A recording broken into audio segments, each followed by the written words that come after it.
Mboka na biso fonctionnaka selon volonté ya mindele. Omoni lelo Félix aza na pouvoir na volonté ya américain. Et bango nde bazopesa ba directive ya minene, ba dossier ya minene bango nde bazosimba.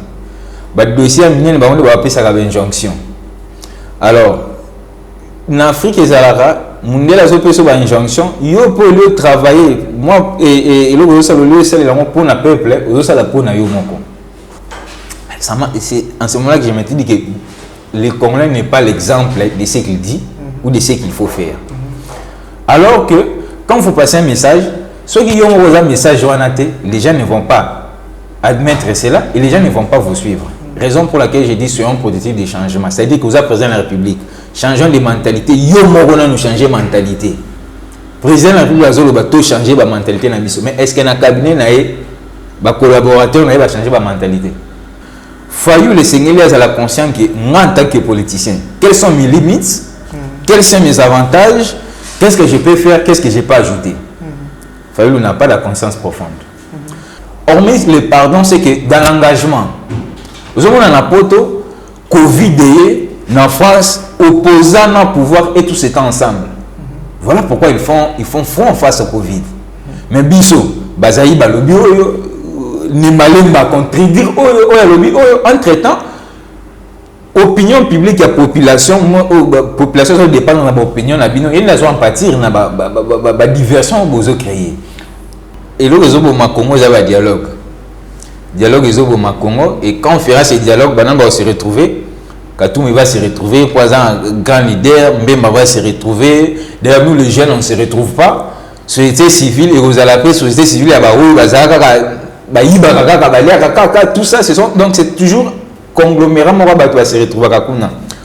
Matondo mingi nabino bozami ebele okati ya mboka Congo démocratique pe bozami libanda ya mboka Congo kasi pona mokolo mwana lo lisusu to yambi pona bino mwana mboka ya zali elenge azali moko ya bayi kongomani oyo bako bimisa maele ya sika pote bilenge baye bako telema na kosenga na ye moko na lipamboli obo kopesa biso obozali ebele bokolanda biso to kosenga boye ba d'abord ko s'abonner na pesa masolo télévision pe boye bate na page na biso ya éditorial 7.net bokende ko pesa mo ba bolingo na bino puna pote toye ba kokoma ebele na maso to ko ba ko publier lokola ba article na o itali information pe éditorial auto ko bimisa to kosenga boye ko partager ngo pe ebele na ba ndeko basusu mwana mboka mbote ndeko jour ba o balandi mokolo mo lelo ba ebiote basutu kiyo na pesa masolo ozali nani. Comme on a dit à Chanera Kanyinda, nous avons psychologue social et des organisations, nous avons défenseur des droits de l'homme, membre de l'association à jeunes, bon, tout servir à la communauté. Puisque il faut biso ba jeunes tous aller quand même éveillé tout même peu ne comme sous ba la mukape et va s'engager pour mboka na monsieur se développer ba bilenge ba ba côté le mapote mboka ba ko za développer mwana mboka ngala ngami ko benga généralisme pote yango nde eza ko pesa ngama mutu pasi mwana mboka Kanyinda Kongo ya biso ya lelo yo nini ekozanga te pote bino bilenge oboko telema solo bon mais bon on a pote Congo il va changer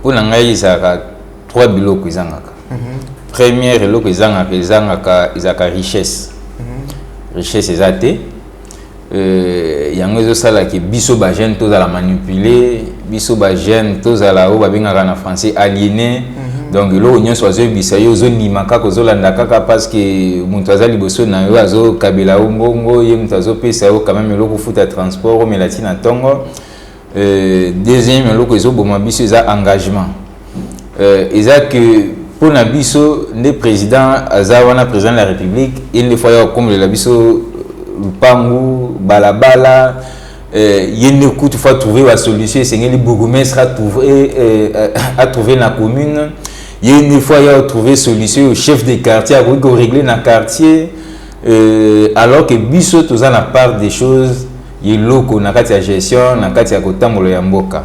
Et là, comme je dis, Miami, c'est une mentalité.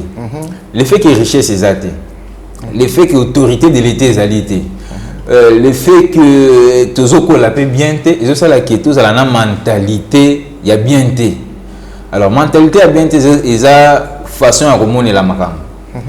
Façon à couper sa signification et l'eau, tout événement, tu allais que les canamboka, tout na mokile. Au moment du Covid, la ministre a gaffa qui n'est bandeli, l'idée l'opinion, ah, ministre a quoi aussi? Population, comment on l'a dit? Ah, Covid, les a, les a, bango, les a, donc, les a, on a déjà 3 problèmes, il y a ma casse, c'est que tu résoudre dans la mboka na biso, pour moi qui est liboso.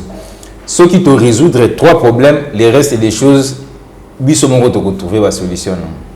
Moi, le reste des choses, binomoko, beaucoup trouver en Golelo. Oyo, tozana au moins il y a plus de 1000 partis politiques. Na katamboka na biso, mouvement citoyen n'en parlons pas. Na tango ya fache zalaki nini ba aso fache bima, ba jiji fache bima, ba noko fache bima, ba mouvement nyonso ya bilenge. Soka ba nommé mon kondi moko boy bino nyonso ba bilenge na sima bato wana. Nini eko sala te ke biso na mitienga pe na kati biso bilenge ya Congo ya lelo.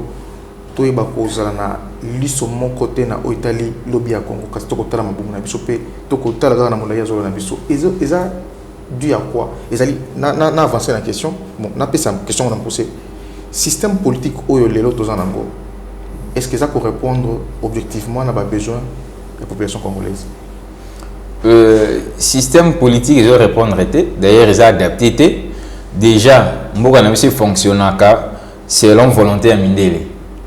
Au moment où Félix a un pouvoir, na volonté à l'américain.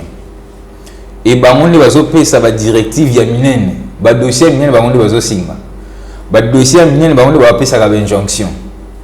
Alors, en Afrique et Zalara, monde la faire ça avec injonction, yo pour le travailler, moi et le ça le c'est le pour na peuple, le ça la pour na yo moko.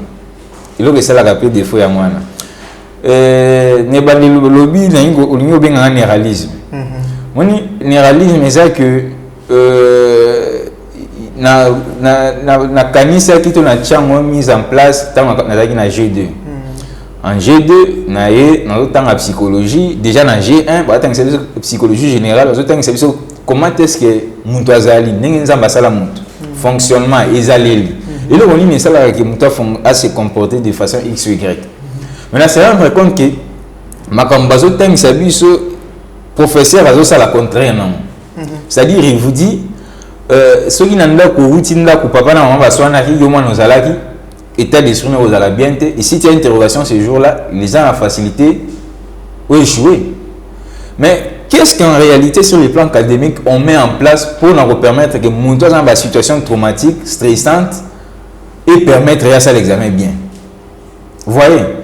Nazana mama ele na tangi bien mais nanda papa na mama baswani et affecté ngana na zuité mutu a utaki nanda ku situation za bien atangi aye azu na examen mutu azutana azama ele té ou bien qu'est-ce qu'on peut porter comme jugement mais vous verrez que na façon bazotangi c'est la biso na façon bazo professeur d'ailleurs zo porter jugement na est contraire il y a ce que science ezoloba et ce qui m'a mené à penser aussi au nééralisme et là comme ça c'est meminga bon mon araming na résolution na komara sont un prototype de changement tous à la bilembo ya bomwana na na G1 na kuti chef de travaux moko mais ce côté auditoire il y a la dictateur tout bien donc il faut vous à la kimia bozo banga tout et je me rappelle que na G1 tu as un examen à Courwana et pendant interrogation na bunker ils a jour tout événement na bossa na raté na bossa na appelé ninge setana la raté. Alors j'avais bien étudié, j'arrive, je poser ma question, qu'est-ce que signifie, qu'est-ce que c'est la tangue, c'est abîmé dans l'auditoire. Bunker, il y a un côté, bino ozalenti na cible ya zomona bino po porte ya kokota na auditeur eza kuna na cible tant azokota ndenge azoganga wana azo menacer grimace tu perds le contrôle de l'examen que tu fais, de l'interro que tu fais. Et subitement, la bosse n'a pas envie de n'attendre. Dans une interrogation. Maintenant, mais où est-ce que la psychologie générale? Comment est-ce que nous avons une psychologie générale? Mais en bataille, c'est le contraire. Ça, l'examen, l'interrogation, ils ont traumatisé. Mais, entre-temps, ils ont un pire petit à un auditoire à Tali. Quelles sont les belles filles? 1, 2, 3. À bien pire petit. Ah, si on est dit le pire petit, il y a un débat lequel a na fin d'année, c'est lui-même qui organise la corruption. C'est en ce moment-là que je me dis que le Congolais n'est pas l'exemple de ce qu'il dit ou de ce qu'il faut faire. Alors que quand vous passez un message, ceux qui ont un message, les gens ne vont pas admettre cela et les gens ne vont pas vous suivre. Raison pour laquelle je dis soyons productifs des changements. C'est-à-dire que vous êtes président de la République, changeons de mentalité. Nous changer de mentalité. Président de la République a tout changer de mentalité. Mais est-ce qu'un cabinet n'a collaborateur n'a changé de mentalité? Pas du tout. Il y a beaucoup de bêtises au sein de son cabinet. Ses conseillers ne sont même pas, ils ont peut-être la compétence, mais la morale d'être un conseiller des chefs de l'État, ils n'en ont pas. Vous voyez, les ministres, c'est pareil. Et nous-mêmes dans nos vies quotidiennes. Donc c'est ça qui pose comme problème. Et pour moi, la grande solution, c'est créer richesse et permettre que nous soyons que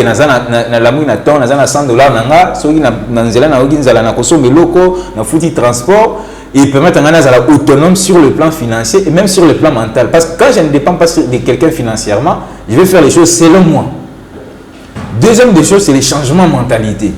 Mentalité, la mabé, dans la psychologie, pourquoi on a enfant mineur et adulte?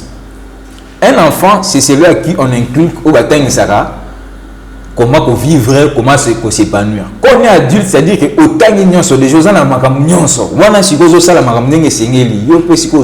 gérer mais chez nous, nous sommes sur le même diapason.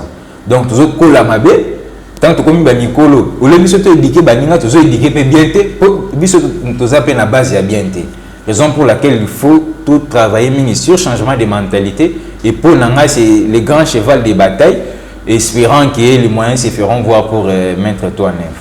Moi, Mboka, Motuna Moko, ce qui est là, n'est pas l'émission Boye, Fayou la Zakolanda, il y a Fayou. Là, on a eu ça Fayou. D'ailleurs, on a bien une conscience profonde. Il y a plusieurs types de conscience. La première chose, c'est la conscience individuelle. La conscience individuelle, il y a deux types de conscience. Conscience profonde, la conscience réfléchie. Conscience profonde, c'est quoi? Fayou, le Seigneur, a la conscience que moi, en tant que politicien, quelles sont mes limites, quels sont mes avantages, qu'est-ce que je peux faire, qu'est-ce que je peux ajouter.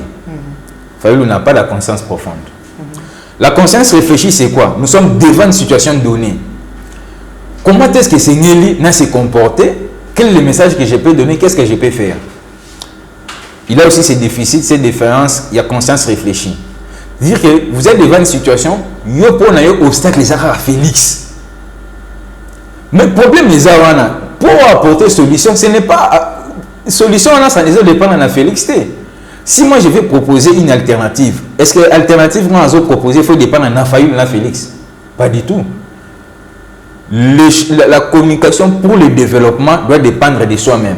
Qu'est-ce que moi j'apporte? Le développement d'un pays se mesure par la capacité des citoyens de s'engager, de travailler pour que les liboso. Ce qui pour travailler dans ce dépend de Félix, moi que les liboso. Et ça idée va me mettre la période de Kabila. Et moi ça la Kabila. Au côté Kabila. Conséquence, il n'y avait pas moyen qu'on travaille. Il n'y avait même pas moyen de tout ça, la plaidoyer. Parce que mon discours appelle ça une formation, mais et le il faut qu'il n'y ait pas d'autorité. C'est tout banning éveillé. Parce que ce n'était pas ma politique. Conséquence, on ne pouvait pas aller vers l'autorité pour trouver la solution à ma problème social et nous s'opposer.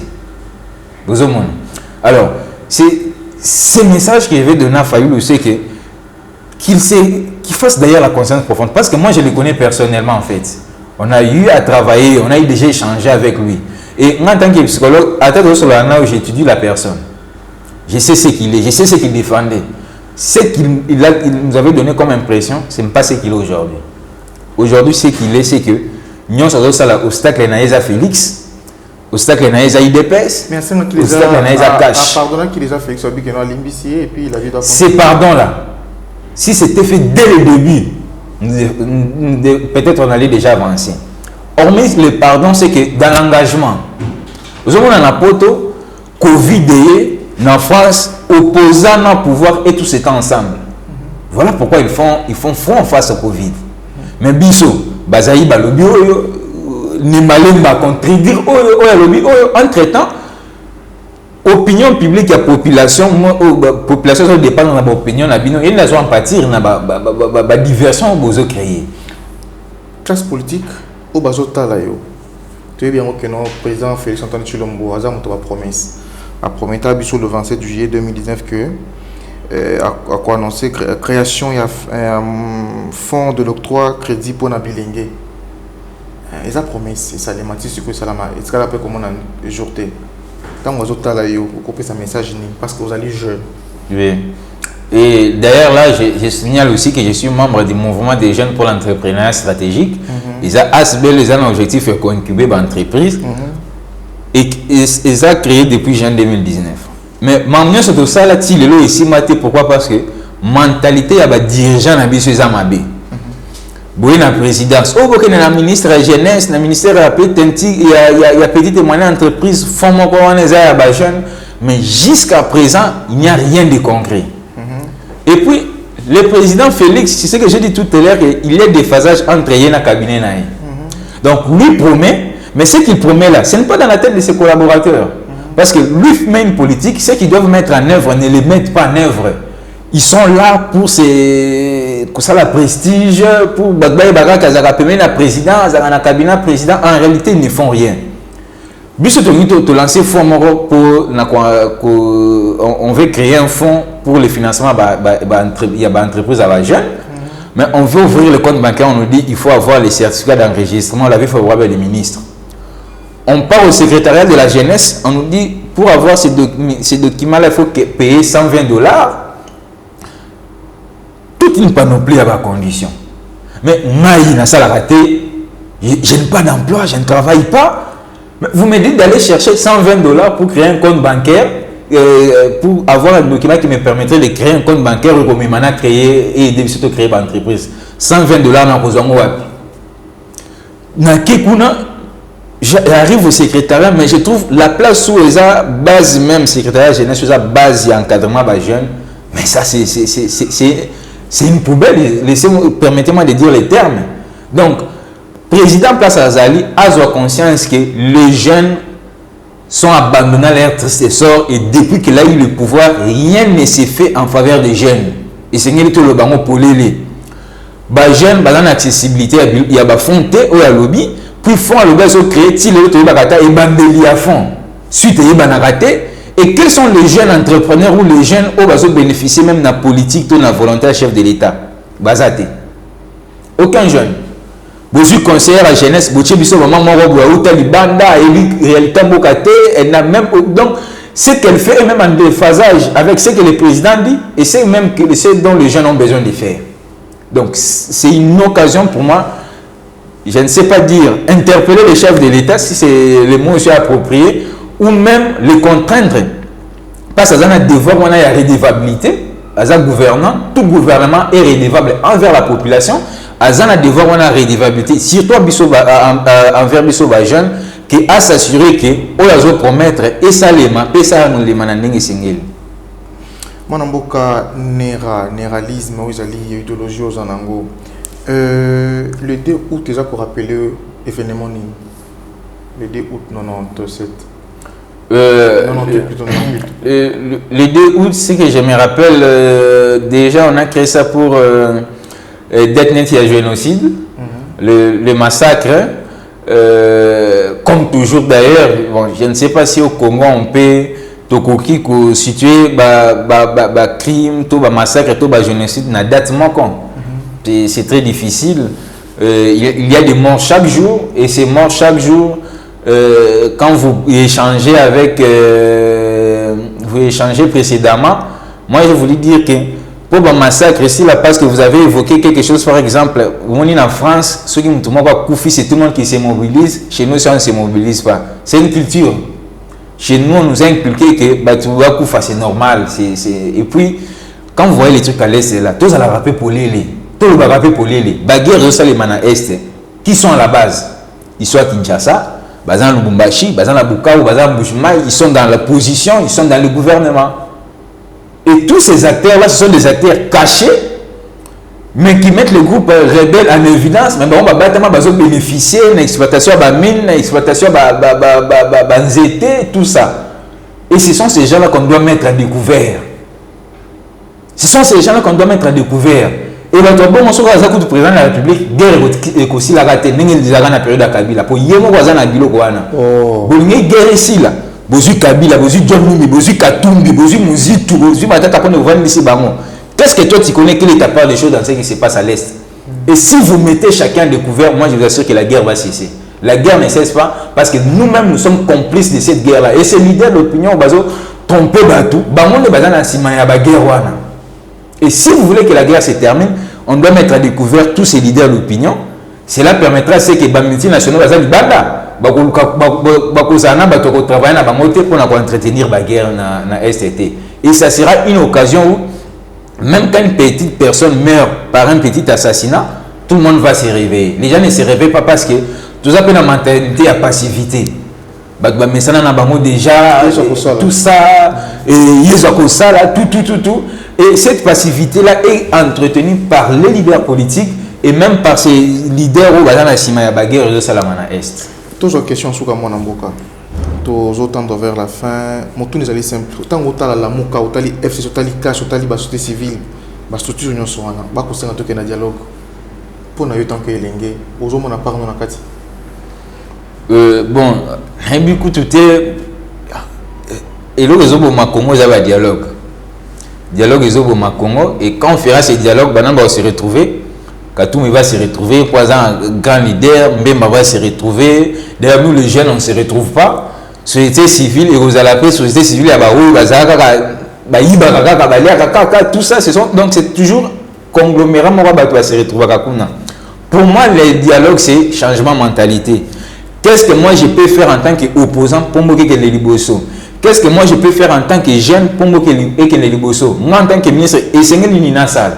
Parce que pour le monde, il y a un manque de volonté politique. Il y a Kabila, il y a politique, manque, il y a assiduité, il y a opposant. Parce que l'opposition ne fait rien. Conseil des ministres chaque vendredi. Opposant ni un conseil ni un conseil du ministre tel analysé. Alors non, par rapport à ça, moi j'apporte quelques critiques et par rapport à tel sujet, j'apporte telle alternative. Personne. On s'insulte seulement, on se chamaille seulement entre nous. Donc, chacun doit se dire, moi, en tant que journaliste, qu'est-ce que je peux faire? En tant qu'entrepreneur, qu'est-ce que je peux faire? En tant que X, Y, et c'est ça la seule solution à Mboka. Les dialogues là, c'est pour permettre aux gens de bouffer l'argent comme un trésor public et organiser ce dialogue. Alors que Bissot de financer un projet d'entreprise, mais j'ai du mal à vivre. Mais je cherche même financement, il y a entreprise. Kamer et Diamal ont bouffé 47 millions de dollars, alors que Bissot tenait déjà dans le cabinet président de la République pour tous un financement à 300 000 dollars. Mais il a volé plus de millions de dollars. Vous imaginez à quel dialogue tu gagnes? Il n'y a pas de dialogue à aller. Le problème, c'est que aider les jeunes à entreprendre. Bon, Okipetebo s'est soulevé comme article, comme constitution européenne Sabino Mbela Wanake. Donc, beaucoup de monde qui m'a dit un groupe d'individus qui va jouer toute une population en otage. La révolution sur le vent populaire. C'est possible, non? C'est possible, mais la possibilité, les problèmes se portent aussi dans la spontanéité. Mais je suis aussi activiste pour la démocratie, je suis dans un mouvement citoyen. Action inoblige de ça là où est mobilisé à Batebele. Il n'y a pas. Quand vous venez, vous savez, comment Kangabino Bato, comment Emawe, Bakangi Bango, Point Bakangi Bango. Quand vous les appelez venir à la marche, ils ne viennent pas. Tu mets ça dans le sol, tu mets ça dans le sol comme il a tiré rouge. C'est ça le problème. Voilà pourquoi il faut d'abord booster les gens au changement de mentalité. Nous avons conscience que bien que naza maman na tekaka mapa mais naza na part ya responsabilité ya pousser que muto aza ministre aza gouvernant aza na obligation ya la redevable envers ngai. Si on booste les gens de cette façon, on sensibilise les gens, en ce moment on va amener les choses à changer. Et puis l'organisation de la société civile, tous ce sont des fourberies, on dit que l'occasion de financement, bloquer à bango. Donc ce qui est raillé, avant que ce que tout le monde a coûté partenaire, pour naïe, ce que mon partenaire, ce que mon gilio et ma ressource financement gilioté. Et c'est ce qui bloque, c'est ce qui fait que les autres n'avancent pas. Et ce qui fait que ils ont bénéficié d'un bloc pour faire avancer ma cambo, ils ne s'enrichissent que Bango Moko. Donc fourberie, ils entre, ils ont société civile, ils ont FCC, ils ont partout. Et ce qui impose, c'est les changements de mentalité. Et moi, je les propose, il faut politiquement un changement de mentalité. D'ailleurs, le président a créé même la coordination changement de mentalité qui découle presque. D'ailleurs, on a travaillé avec eux, nous sommes en partenariat avec eux, mais il n'y a pas de feedback. Pas de feedback. Et le président de défaut, il veut rappeler que après on a rabattu ça la casting bien té. Alors qu'on a battu pour l'homme sur la salle lit naïe tout pour mais en réalité les gens n'ont pas vraiment l'esquisse d'exercer l'activité ou la tâche qu'on leur donne, par exemple. Parce que moi je suis un psychologue, je m'y connais en changement de comportement, je m'y connais en changement de mentalité, mais on ne me donne pas l'importance.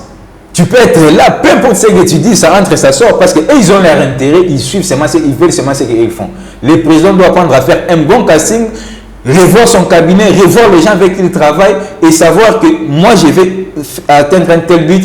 Quelle est la personne idéale pour permettre d'atteindre un but? Azan a besoin de bateau, Azan a poussé à prestige, il y a bien fachi béton, na famille élargie, batumsu, balala ranzala, mais il y a des laga fachi béton.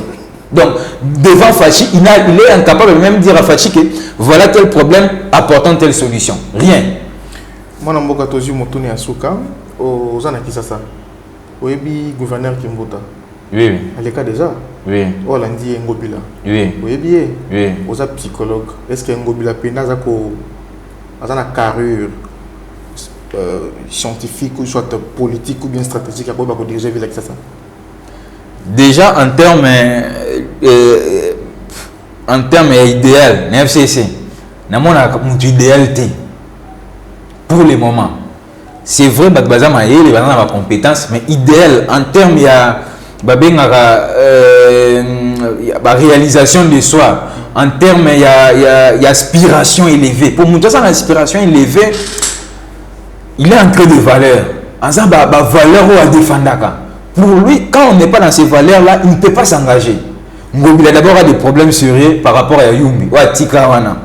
Et puis, arrivé ici, je ne sais pas comment il dirige. Moi, permettez-moi, je ne sais pas comment il dirige. Il lance un jour Kinbopet. On part à l'hôtel de ville, on voit les gens chargés à l'environnement. Il nous dit, Bissoko, tout est évité. Tout le monde a aboué au lancement Kinbopet.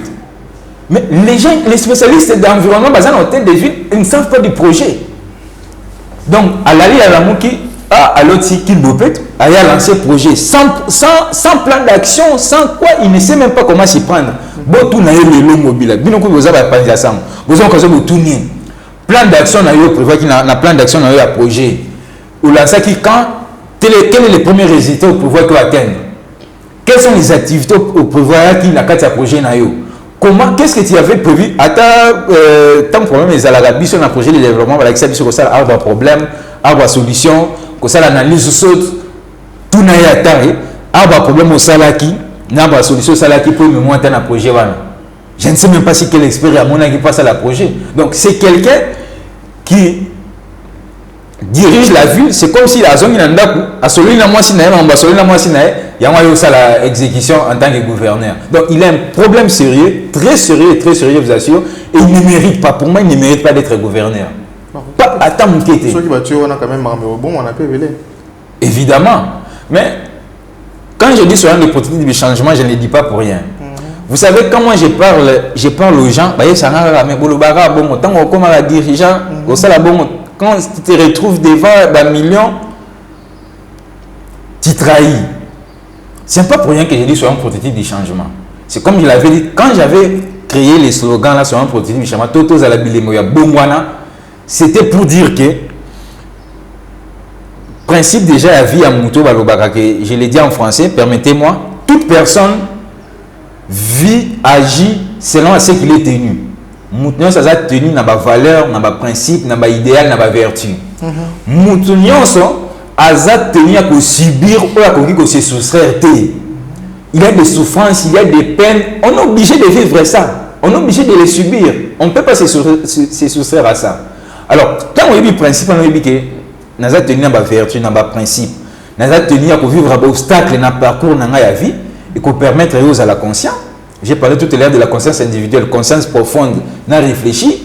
Et ce genre de conscience, on a comme une conscience sociale. Conscience sociale, c'est l'interaction de tous les interaction de tous les coutins, de tous les cellules-là. Est-ce que façon d'interagir, façon de se comporter dans ce coutins, et ça conscient, et ça acte dans opposé, ça acte conscient. C'est en fait ça.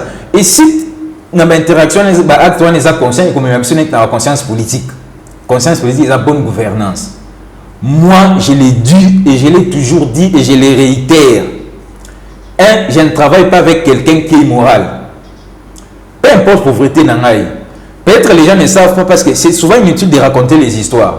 Moi, aujourd'hui, je pouvais rouler carrosse, je pouvais avoir l'argent, soit 50, soit 1000, je n'ai pas eu cette occasion parce que mon père a accepté que nous, on souffre pour des idéaux. Il a travaillé avec des grands leaders politiques ici dans son métier professionnel, mais il a eu à résilier des grands contrats où il a eu des sommes colossales, il ne l'a pas fait. Parce que papa Monique est mouto, immoralité n'a pas bien été. Et puis neto banaki boy abébi s'est résilié. Azuke mon moté, une de 3 jours, 5 jours, une semaine, j'ai chômé des années à l'université pour finir mes études parce que mon père a eu à résilier des contrats pour me travailler à 5 marabou bien été. Vous imaginez? Donc c'est quelque chose qui est ancré et pour lequel j'ai dit on doit être des protéines de changement. Peu importe la situation. S'il faut que je mette pauvre, je vais en pauvre. S'il faut que je mette mais pourvu dignité. On a la dignité et ça la préserver. Et je sais qu'en vertu, surtout nous qui sommes les chrétiens, nous savons que plus nous sommes tenus en vertu et tant qu'on le fait d'une manière ou d'une autre, Dieu vous les rendra. Même pas vous-même, mais à votre descendance ou aux générations à venir. Maintenant, nous avons na parole la parole biblique. Donc, comme nous avons une émission, nous avons maintenant dans l'ailleurs, moi nous avons l'angalisme pour tes alliés, t'as la française des aramoto passé.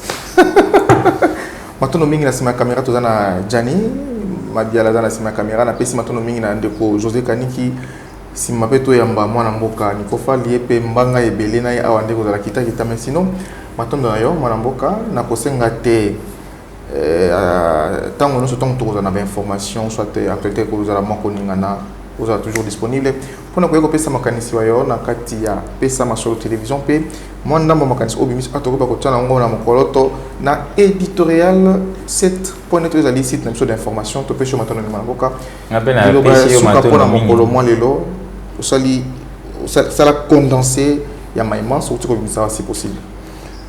Malobasuka eza kaka ko mobiliser population dans changement social et c'est tous se mobiliser mutu na mutu ici que vous allez dans changement social changement oya soki bisono to s'engager engagement ça a deux choses soit aux participer dans misala ya développement ya mike ko s'engager c'est ngaka ba futa ote eza ko linga bien-être ya muninga eza humanisme aussi de ça la bafuta ka biso te mais c'est parce que tolingi bolamu ya biso nyonso eza esalama tolingi ke mboke kene liboso pombo ke kene liboso esengeli biso nyonso to sangana donc ceux qui te sont tika la Félix a tika abongisa mboka te pour déjà ya bongi vina ene zwana et c'est bongi donc biso esengeli nde to s'engager pour to bongisa mboka na biso et to za la mobiliser donc to boya biloko nyonso za mabe ozo mema mboke kende na sima to mboke beba donc tout développer, tout exploiter, bas valeur, bas idéal, bas vertu, il y a un monde qui est